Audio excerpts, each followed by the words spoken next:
Une start-up, on essaye de faire, on essaye, c'est pas facile, pas évident, tous les jours on se réveille, on se dit ça va aller, ça va. T'imagines le bail.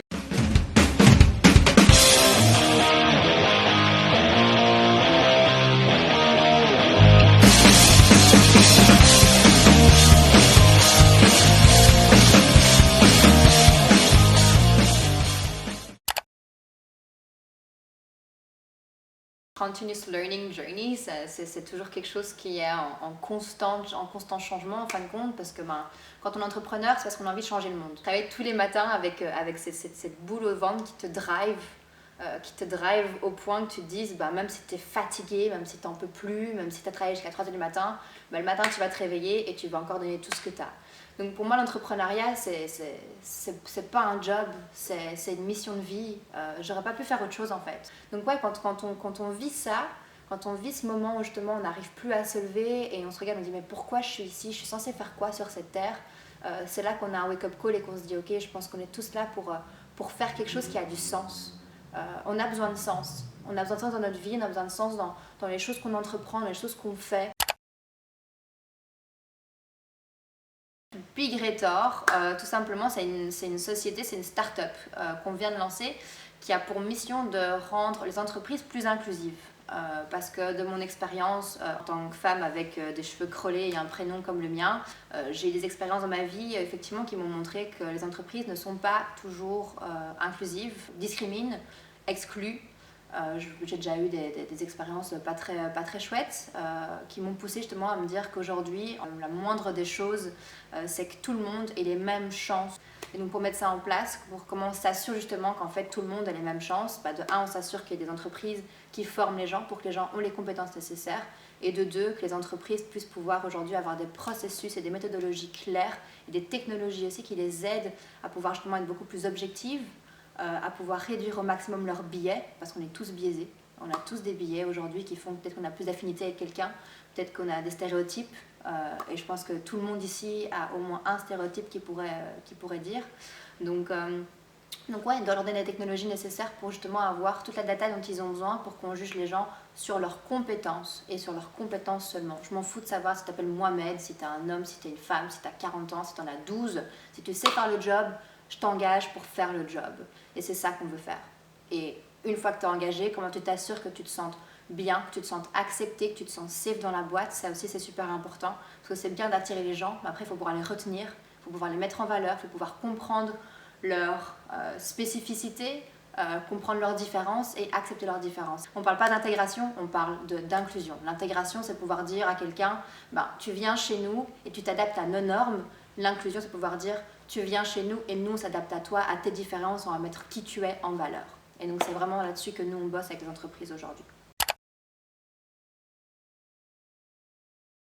Non, ça n'a pas été facile, parce qu'effectivement, oui, il n'y a pas beaucoup de femmes dans la tech, pas beaucoup de femmes qui sont entrepreneurs. Est-ce que c'est impossible? Non, c'est pas impossible, c'est faisable, mais ça demande pas mal de courage et d'énergie, parce qu'il faut se battre. Il faut se battre au quotidien quand tu es en entreprise et que tu as des collègues qui vont parler sur ton corps, quand tu vas avoir des gens qui vont te voir et ils vont te dire hey, vous n'êtes pas la secrétaire de, alors que tu es project manager.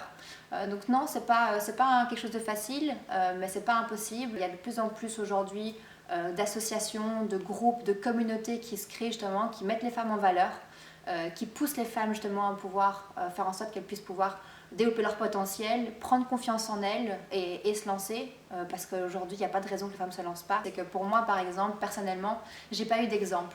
J'ai pas eu de personne dans une entreprise où j'ai pu me dire voilà, moi je veux être comme elle. J'ai pas eu d'entrepreneur dans ma famille femme. J'ai peut-être eu un ou deux hommes, que ce soit un oncle ou quoi, qui a été, mais dans les femmes dans mon entourage, il n'y en a aucune qui a vraiment pu représenter en fait l'ambition que j'avais. Et donc j'ai dû me raccrocher un petit peu à des hommes. Et j'ai développé un peu un côté masculin aussi quand je suis rentrée en entreprise pour voilà, un petit peu en imposer et un petit peu justement mettre ce côté je ne me fais pas marcher dessus en avant. Et puis en fin de compte, tu te rends compte que tu oublies un peu qui t'es en fait. Tu oublies qui t'es parce que tu dois te conforter à un moule parce que c'est dans ce moule-là qu'on va t'accepter. Et donc tu te rends compte à un moment donné quand tu ouvres les yeux que tu ne sais plus très bien qui t'es. que ton identité était compromise. Je me suis déjà fait harceler moi sur Skype en entreprise. Donc j'ai un gars qui n'était pas dans mon projet à moi, qui m'a retrouvé dans la liste de tous les noms des gens dans l'entreprise et qui m'a envoyé des messages sur Skype, quoi, tu vois. C'est pas facile, mais je pense qu'il y a de plus en plus de femmes qui sont là et qu'ensemble on a une voix plus forte et qu'aujourd'hui il n'y a pas de raison qu'en tant que femme on n'ait pas notre place, au contraire. Je pense que si vous voulez vous lancer, les filles, en tant que femme dans la tech, je pense qu'il faut pouvoir aujourd'hui se rendre compte des valeurs qui vous sont chères et rester fidèle à vos valeurs. Il n'y a pas toutes les entreprises aujourd'hui qui partageront vos valeurs.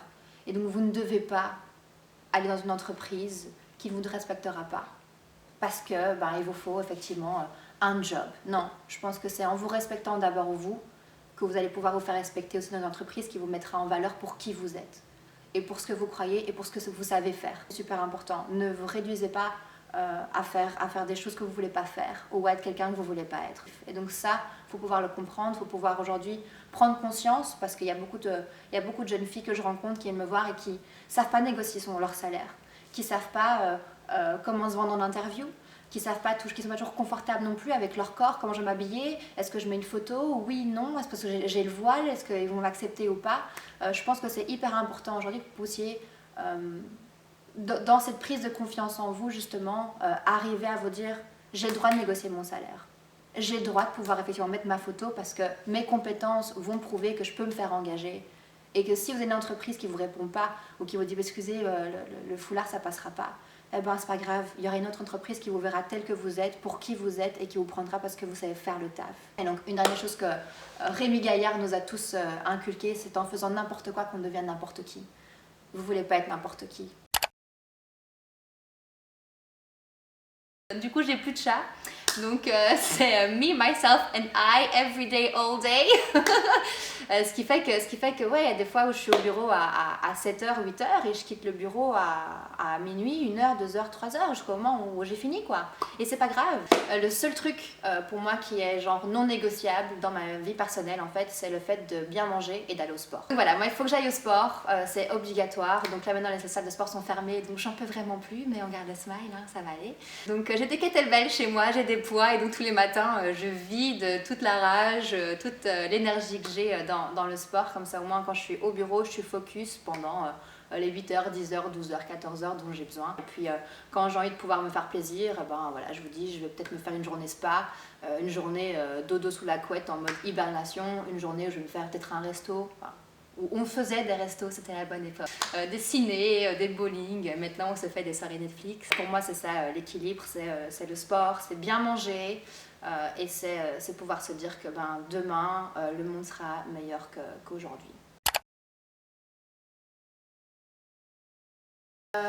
Premier tips, il faut que vous vous assuriez que ce que vous avez envie de faire, c'est pas juste un truc que tu as envie de faire demain. C'est un truc que tu as envie de faire réellement, c'est-à-dire que quand ça n'ira pas, quand tu n'auras pas de clients, quand tu n'auras pas de thunes, quand ton loyer ne sera même peut-être pas le payer, peut-être que tu te dises c'est pas grave, je lâche pas le steak. Si en fin de compte tu trouves, tu vois, ce truc-là te motive pas vraiment réellement, te donne pas les nerfs de la guerre à l'intérieur, là tu vois, genre le truc où tu sens que ça brûle, tu vas cracher des flammes. Le jour effectivement tu ne trouveras pas de clients, tu vas lâcher parce que pourquoi tu continuerais en fait, il y a pas, tu vois, ce truc là c'est pas une mission qui t'apporte autre chose que du capital en fait. Et donc ouais, pour moi c'est hyper important que tu te dises c'est un truc que je veux vraiment faire, c'est pas que pour m'apporter de la thune, c'est pas pour pouvoir payer mon loyer, c'est vraiment quelque chose qui me rentre dans les tripes. Le deuxième, c'est peut-être t'entourer effectivement de personnes qui pourront te challenger, c'est important. Donc des personnes en qui tu as confiance, qui te connaissent bien et qui pourront justement pouvoir être là pour te challenger, pour te soutenir quand tu auras besoin, parce que l'entrepreneuriat c'est pas facile. Les échecs c'est tous les jours. Alors tu as des réussites tous les jours aussi, et il y a des petites réussites de la vie que tu as tous les jours, mais tu auras des moments difficiles où tu vas te sentir seul aussi. Quand on est entrepreneur, on est souvent seul, justement, de pouvoir t'entourer de personnes en qui tu as confiance et à qui tu peux vraiment pouvoir échanger, partager des aventures que tu as, des histoires qui se sont passées, peut-être des malheurs ou des échecs, et que tu as des gens qui sont là pour te soutenir et pouvoir t'encourager à ne pas lâcher le steak, c'est hyper important. Et donc le troisième tip pour moi, c'est pouvoir s'assurer qu'en fait tous les jours on apprend une nouvelle compétence. Donc c'est la formation continue. C'est de pouvoir même regarder ne fût qu'une vidéo, écouter un podcast, lire un chapitre d'un livre, peu importe, mais que tous les jours effectivement on puisse pouvoir se dire on s'endort avec une nouvelle connaissance. Et donc, par exemple, il y a une application qui s'appelle Se coucher moins bête. Et alors, tous les soirs, voilà, tu peux juste faire le tour et te dire que tu auras appris quelque chose de nouveau une fois par jour, quoi. Donc, se former, parce que sinon, effectivement, à un moment donné, on est un peu trop loin de la réalité. Et le monde continue d'avancer à une vitesse phénoménale. Et nous, on est resté à notre connaissance aujourd'hui. Et puis après, on est complètement perdu sur le marché, quoi. Donc, formation. Vous pouvez me souhaiter de pouvoir acheter un ticket pour partir sur Mars. Parce que le jour où ça partira en cacahuète totale ici, moi je dirais sayonara à tous. Moi j'ai fait tout ce que j'ai pu faire, maintenant démerdez-vous. Non mais plus sincèrement, bébé Grétor partout dans le monde pour que aujourd'hui, en fin de compte, toutes les entreprises aient un impact social et qu'on arrête de juger le succès d'une entreprise par rapport à sa réussite capitaliste et monétaire, mais par rapport à son impact social. Donc moi c'est ça mon objectif, c'est ça ma vision. Et donc si ma vision pouvait se réaliser, ce serait le meilleur vœu du monde. Donc ouais, moi je dois plein de love, plein d'amour, plein de paillettes dans vos vies, tout ce que vous voulez.